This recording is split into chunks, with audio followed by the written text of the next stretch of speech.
Kami mencoba tertawa, tapi sebetulnya dalam hati kami ada banyak sekali ketakutan. Kami mencoba kuat, karena kami tahu di tengah hutan yang dikelilingi bukit itulah mimpi kami berada. Cinta kami ada di sana.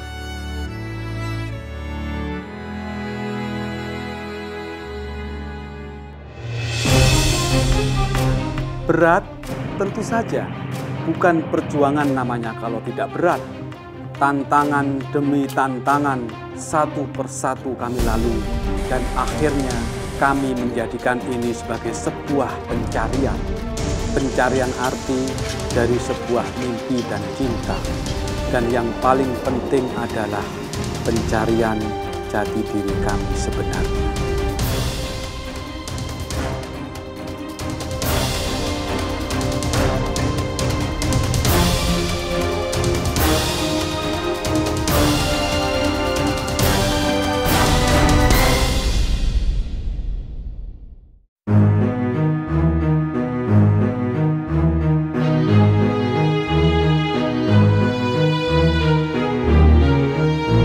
Proyek ini adalah proyek jalan yang dibangun antara kota Wamena dengan kota Timika, di mana antara Wamena dan kota Timika itu belum ada jalan yang menghubungkan antara kedua kota tersebut.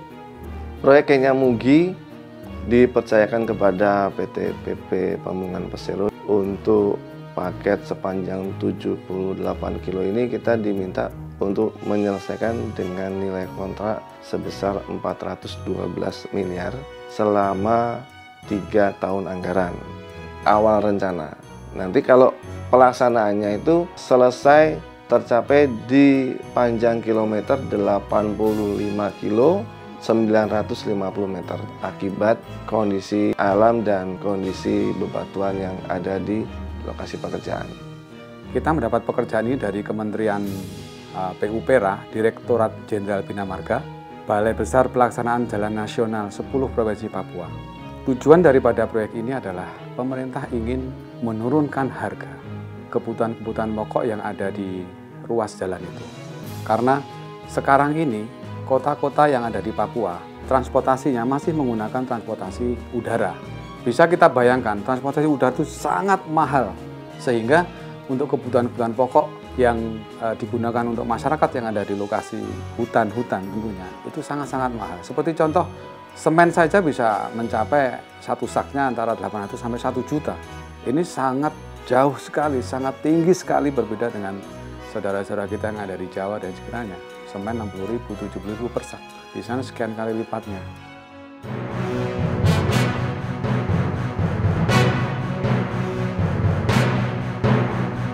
Tahapan pelaksanaan proyek diawali sejak mulai dari review desain.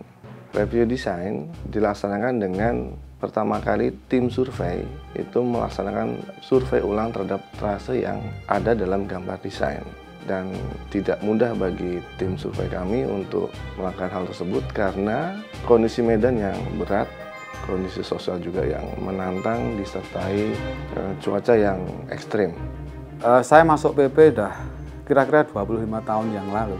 Tetapi tantangan yang terberat ketika saya menangani proyek adalah pembangunan jalan Kenyamugi ini. Kenapa kok itu menjadi berat? Yang pertama, lokasi itu betul-betul lokasi di tengah hutan yang belum pernah dijamah oleh manusia. Kemudian untuk mencapai ke lokasi itu tidak akan bisa diraih dengan perjalanan darat. Hanya bisa dengan jalur udara dan jalur laut. Itu pun masih harus berjalan kaki dan lain sebagainya. Dari sisi lokasi saja kita akan berpikir bagaimana caranya kita memobilisasi manusia, memobilisasi alat-alat kita, memobilisasi bahan makanan kita untuk kebutuhan kita di dalam hutan. Bagaimana caranya?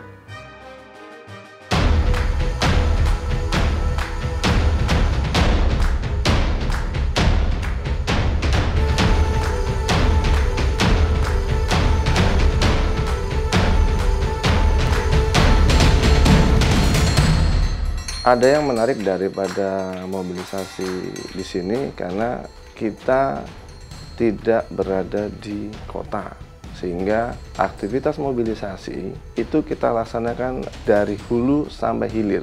Alat berangkat dari mulai Jakarta ke lokasi pekerjaan melalui jalur laut, kemudian masuk ke dalam sungai menggunakan LCT. Nanti begitu unit alat mendarat di Pelabuhan Sementara Sandaran LCT akan melaksanakan travel menuju lokasi pekerjaan kurang lebih 40 kilo melewati jalur darat dan juga harus menyeberangi sungai.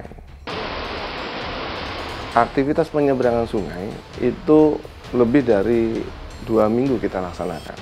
Kondisi sungai yang ada di Papua itu cenderung dangkal tetapi arusnya deras. Di proyek kami harus menyeberangi salah satu sungai yang cukup besar adalah Sungai Kenyam, di mana bentangan sungainya mencapai lebih daripada 100 meter. Survei daripada penyeberangan itu kita mulai dari mendata pergerakan dan tipikal daripada debit aliran sungai yang ada terhadap kondisi hujan maupun dalam kondisi biasa. Sehingga karakter sungai telah kita pahami, aktivitas penyeberangan baru berani kita laksanakan. Nah, aktivitas itu pun harus langsung kita laksanakan dalam satu paket dari pagi hingga malam hari. Nah, kenapa seperti ini? Karena dalam satu rangkaian penyeberangan harus langsung selesai dan berhasil. Kita tidak bisa menunda atau menunggu sebagian unit yang masih berada di sungai akibat dari keras dan derasnya arus.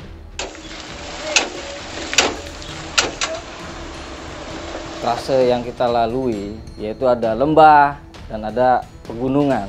Untuk daerah lembah mayoritas itu medannya berawa.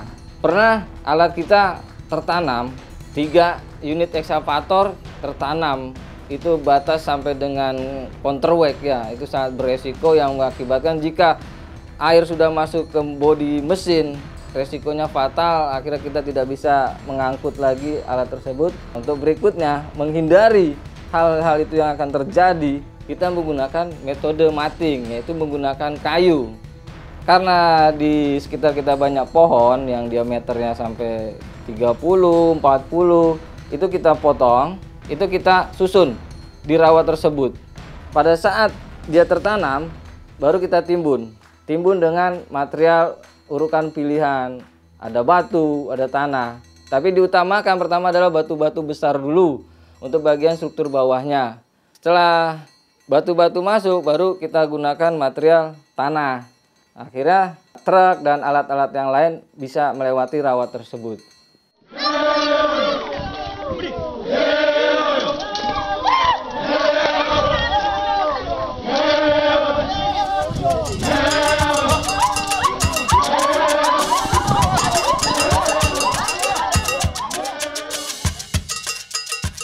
Karena kita ada di wilayah yang baru kita masuk, tentunya kesuksesan dalam melaksanakan proyek itu tidak hanya di kekuatan metode kita, tetapi kekuatan pendekatan kita kepada sosial masyarakat. Jadi ini merupakan hal yang sangat penting juga karena karakter masyarakat teman-teman kita, saudara-saudara kita yang ada di sana sangat berbeda. Makanya pada saat kita ingin mengerjakan proyek itu, tim sosial kita berkoordinasi dengan unsur-unsur yang ada di sana, masyarakat adat yang ada di sana, dengan Pemda, kemudian dengan pihak-pihak keamanan yang ada di sana. Itu kita berkoordinasi, kita berkomunikasi di awal proyek, sehingga kita bisa mengetahui karakter-karakter dan sifat-sifat sosial masyarakat yang ada di sana. Sehingga seperti misalnya begini, pada saat kita nyebrang sungai, biasanya masyarakat yang ada di sana ada ritual bakar batu. Nah itu sebelumnya kita belum tahu, ternyata kita harus membakar batu dengan babi dibakar, dan kemudian selamatan dahulu, kemudian dimakan oleh masyarakat yang ada di situ sebagai rasa syukur mereka mungkin. Hal-hal yang begitu kita harus akomodir karena ini merupakan adat istiadat mereka. Sehingga apabila bakar batu belum dilaksanakan, mereka tidak mengizinkan pekerjaan dilaksanakan.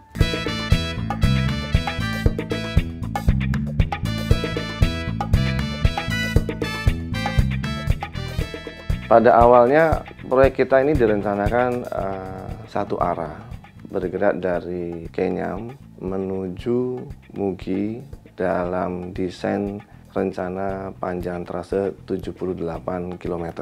Unit yang kita siapkan saat itu adalah 9 unit ekskavator, didukung dengan 4 unit doser, ditambah 1 buah grader dan 2 unit vibro, dengan armada sejumlah 11 unit.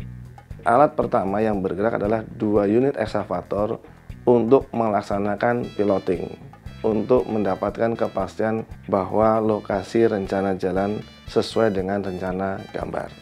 Setelah aktivitas piloting berjalan, langkah selanjutnya adalah proses pembukaan badan jalan atau clearing hingga lebar yang direncanakan. Nah, aktivitas clearing ini didukung oleh 2 unit ekskavator dan 1 unit doser. Untuk aktivitas di tempat kami di Kenya Mugi, lebar badan jalan yang direncanakan sesuai dengan perizinan daripada Departemen Kehutanan dan pihak UNESCO itu clear minimum 11 meter. Dengan rincian desainnya, badan jalannya 6 meter, didukung bahu badan jalan 1,5 meter di kanan kiri dan saluran 1 meter kanan kiri. Kemudian aktivitas selanjutnya adalah aktivitas galian atas badan jalan maupun timbunan daripada badan jalan. Kita melaksanakan dengan 3 unit ekskavator dengan 2 unit doser. Dan untuk timbunannya kita menggunakan 1 unit ekskavator didukung dengan 1 unit doser, di mana 1 unit ekskavator adalah untuk mengambil material timbunan dari lokasi kuari timbunan yang disetujui spesifikasinya oleh pihak PU, kemudian dikirim ke lokasi dengan menggunakan dump truck dan digelar dengan menggunakan doser. Yang selanjutnya, aktivitas pemadatan dilaksanakan dengan menggunakan vibro. Kemudian aktivitas selanjutnya adalah penempatan material pilihan sebagai timbunan. Dan kita tempatkan selebar 6 meter sepanjang jalan dengan menggunakan material yang setelah dites di laboratorium untuk spesifikasinya, diloadingkan oleh 1 unit ekskavator ke dump truck dan dihampar dengan menggunakan grader, setelah itu dipadatkan dengan 1 unit vibro.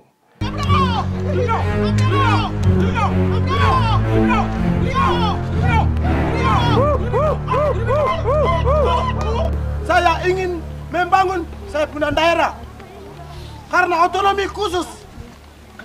Pemerintah jangan injak-injak saya. Aktivitas dari pelaksanaan pembangunan tidak mulus kita laksanakan. Metode yang direncanakan di awal adalah metode dari salah satu arah. Dari arah Kenyam ke arah Mugi, hanya satu arah. Kemudian apa yang terjadi? Setelah alat menumpuk di satu lokasi itu dan kemudian bergerak dari satu arah, dipalang oleh warga-warga setempat. Dan dipalangnya itu bukan hanya 1-2 kali, sangat sering. Bahkan selama 1 tahun itu bisa separuh sendiri hari yang dipalang. Lebih dari 200 hari di awal kita sudah kehilangan waktu akibat pemalangan-pemalangan yang terjadi. Jadi begitu kita mulai dari satu arah, begitu itu dipalang, alat berhenti semuanya, tidak ada yang bisa bergerak. Alasan pemalangan dari masyarakat itu banyak sekali. Jadi untuk yang dari sisi sosial, karena mereka merasa memiliki atau sebagai walisah daripada tanah atau hutan tersebut. Istilahnya adalah hak ulayat mereka. Mereka menuntut bahwa hak ulayat tersebut itu harus dibayar. Sementara kewajiban daripada membayar itu berada dalam kewenangannya pihak Pemda. Nah, itu menjadi kendala sendiri bagi kita. Kemudian ada juga yang masalah-masalah internal mereka sendiri itu bisa malang, meskipun tidak ada hubungannya dengan proyek. Kemudian dia ada masalah dengan pejabat yang ada di sana, bupati dan sebagainya. Itu bisa jadi bahan untuk memalang kita, supaya kita membantu mereka untuk menghadirkan bupati, mereka memalang kita. Di luar itu masih ada lagi tantangan lain dari pemalangan adalah zona merah yang saya sampaikan sebelumnya. Pihak daripada gerakan bersenjata untuk pemalangan tersebut, mereka tidak menginginkan area daripada zona mereka itu dimasuki atau dilewati pelaksanaan jalan. Kita beberapa kali menerima ancaman baik yang merupakan lisan maupun tulisan. Tidak sedikit mereka mengancam akan memberikan suatu aktivitas-aktivitas yang merugikan, merusak maupun yang sifatnya penculikan maupun pembunuhan.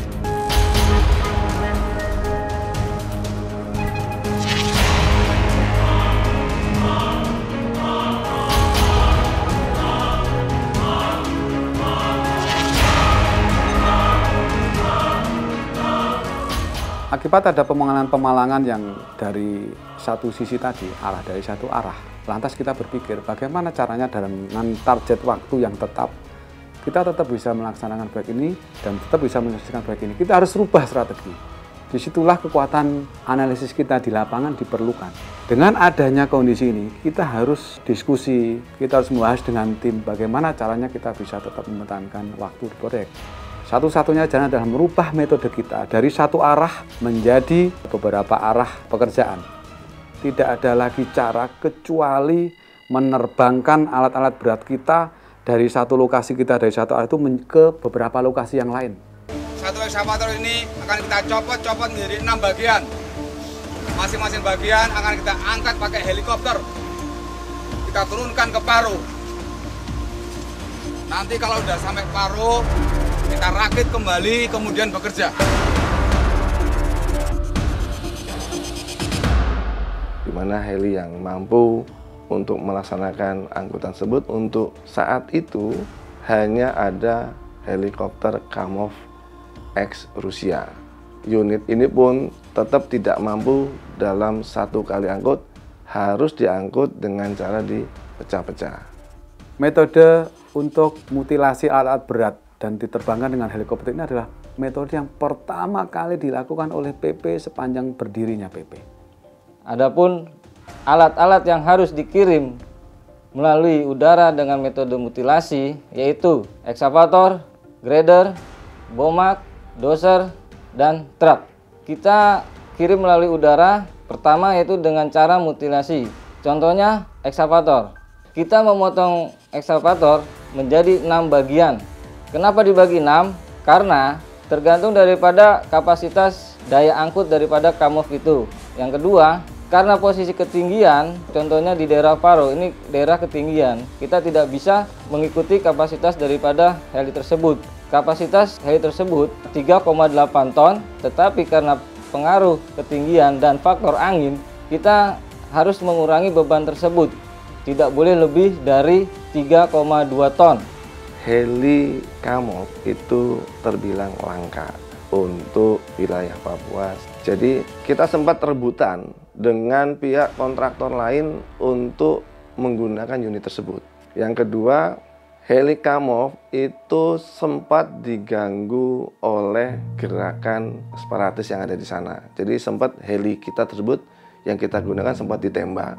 Dan terjadi kerusakan pada baling-baling kecil yang ada di buntut pesawat heli tersebut, sehingga heli tersebut harus melaksanakan perbaikan dan mereka baru bisa on lagi setelah 1 bulan. Setelah sampai di lokasi yang kita tentukan, di titik yang kita tentukan, kemudian alat itu kita rakit kembali dan kita trial dulu, kemudian testing commissioning, kemudian kita jalankan, kita suplai solar dengan heli itu juga. Kita menempatkan 2 pintu masuk besar itu dari Bandara Paro dan Bandara Mugi. Di Paro kita menempatkan 4 unit ekskavator, 2 unit doser, kemudian 1 unit grader dan 1 unit vibro, ditambah 5 unit dump truck. Sementara di Mugi kita tempatkan 2 ekskavator dengan 1 doser, didukung dengan 3 unit dump truck. Pada pergerakannya, untuk Paro kita pecah menjadi 2. Satu grup itu bergerak dari Paro menuju ke Kenyam. yang satunya lagi dari Paro menuju ke Mugi. Kemudian setelah itu yang dari Mugi bergerak menuju ke arah Paro. Sehingga totalitas kita mempunyai 4 arah pergerakan jalan. Sehingga apabila salah satu daripada arah pergerakan ini terjadi pemalangan, kita masih ada 3 lokasi lagi yang masih memberikan kontribusi produksi di lapangan. Sehingga proses percepatan pelaksanaan maupun proses daripada produksi di lapangan dapat kita penuhi target minimum harian, mingguan maupun bulanannya.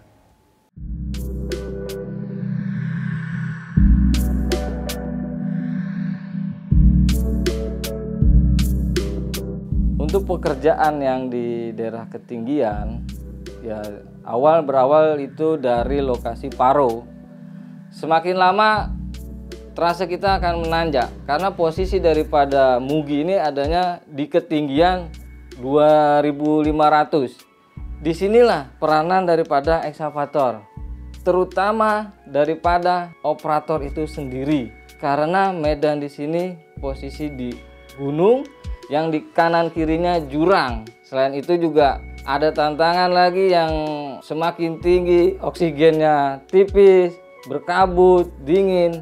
Jika kabut sudah mulai hilang dengan jarak pandang 5-10 meter kita masih bisa bekerja. Kita mulai bekerja lagi, tapi kalau udah jarak pandang kurang dari 5 meter kita akan stop karena beresiko.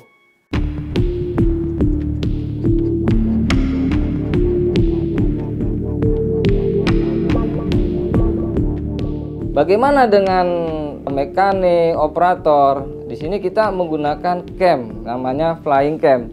Kita melakukan flying cam ini, perpindahan flying cam dilakukan setiap 2 kilo. Tantangan dalam flying cam tersebut, satu yang peranan utama adalah air. Jika tidak ada air, kita tidak bisa hidup. Makanya gimana caranya kita mendapatkan air di ketinggian? Hanya satu kita mengandalkan, yaitu hujan. Untuk menampung air, kita menggunakan terpal, kita bikin semacam kayak bak. Yang kedua, kita menggunakan drum solar. Drum solar ini terbuat dari plastik. Kita potong bagian atasnya. Pada saat hujan, kita menggunakan atap cam. Nah, kita buat talang sehingga air itu masuk ke dalam tandon-tandon yang sudah kita sediakan. Nantinya air yang ada dalam drum fungsinya untuk minum dan masak, sedangkan yang terbuat dari terpal itu khusus untuk mandi. Jadi kita pisahkan yang fungsinya agar kita tetap sehat, tidak sakit.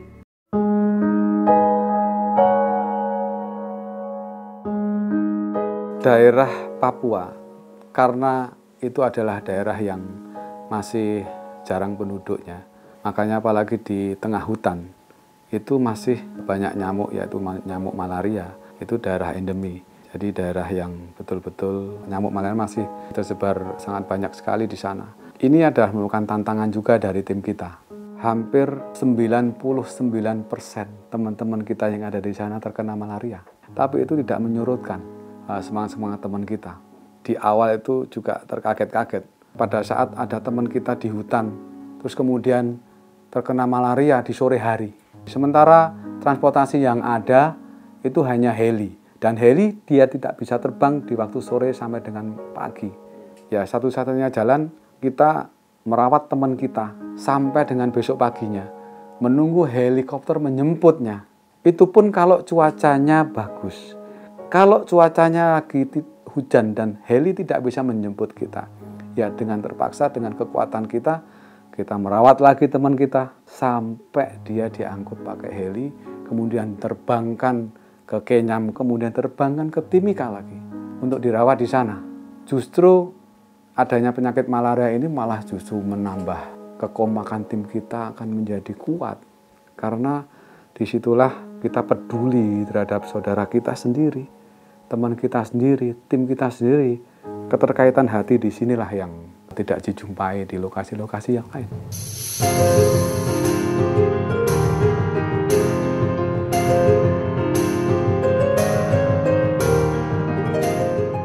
Untuk bisa membentuk tim yang kuat, tim yang kompak di dalam pelaksanaan pekerjaan ini, yang pertama kita harus satukan visi dan misi kita, satukan langkah kita, bahwa kita tim ini berada di lokasi seperti ini yang ekstrim begini, kita harus meniatkan ibadah untuk pekerjaan kita ini. Apabila jalan ini jadi, sampai dengan akhir zaman pun, apabila orang lewat di jalan tersebut, kita akan meraih pahala di sana sebagai amal jariah kita. Aktivitas yang telah kita laksanakan dengan semua kendala, semua permasalahan, tantangan, merasa begitu amat sangat bahagia. Apa yang jadi target daripada pelaksanaan pembangunan ini bisa kita jalankan dan kita selesaikan sesuai dengan apa yang direncanakan bersama. Dari proyek yang kita kerjakan yang sudah selesai di Kenyamugi untuk tahap yang sekarang, semangat tim kita ini setelah mengerjakan proyek ini, semangatnya luar biasa, pengabdiannya luar biasa, ketangguhannya luar biasa. Yang kedua, pengaruh terhadap kehidupan masyarakat yang ada di sekitar sana. Dengan adanya jalan itu, mereka yang di hutan itu ada menanam singkong, menanam petatas, bisa dengan mudah dipasarkan di distrik Kenyam. Tapi dengan adanya jalan itu memotong waktu yang sangat signifikan sekali, dari 3 hari menjadi hanya beberapa jam dalam 1 hari. Kemudian yang ketiga, manfaat buat pemerintah. Kenyam sama Mugi adalah daerah yang masih terisolir. Program pemerintah adalah ingin menghubungkan kota-kota di seluruh Papua itu terkoneksi, sehingga untuk target pemerintah adalah yang pertama adalah menurunkan harga kebutuhan pokok masyarakat. Yang kedua, membangkitkan potensi yang ada di sekitarnya, yaitu membangkitkan ekonominya dari sisi pertaniannya, dari sisi perkebunannya, dari sisi pertambangan, dan lain-lain. Yang terakhir, ada nilai value yang lebih buat perusahaan tercinta kita PT PP. Perusahaan ini bisa mengabdikan kepada negara untuk bersama-sama membangun Papua yang selama ini sangat jauh berbeda dengan saudara-saudara kita yang ada di pulau-pulau yang lain, sehingga saudara-saudara kita yang ada di sana bisa menikmati hasil pembangunan yang paling tidak sama dengan saudara-saudaranya yang ada di luar Papua.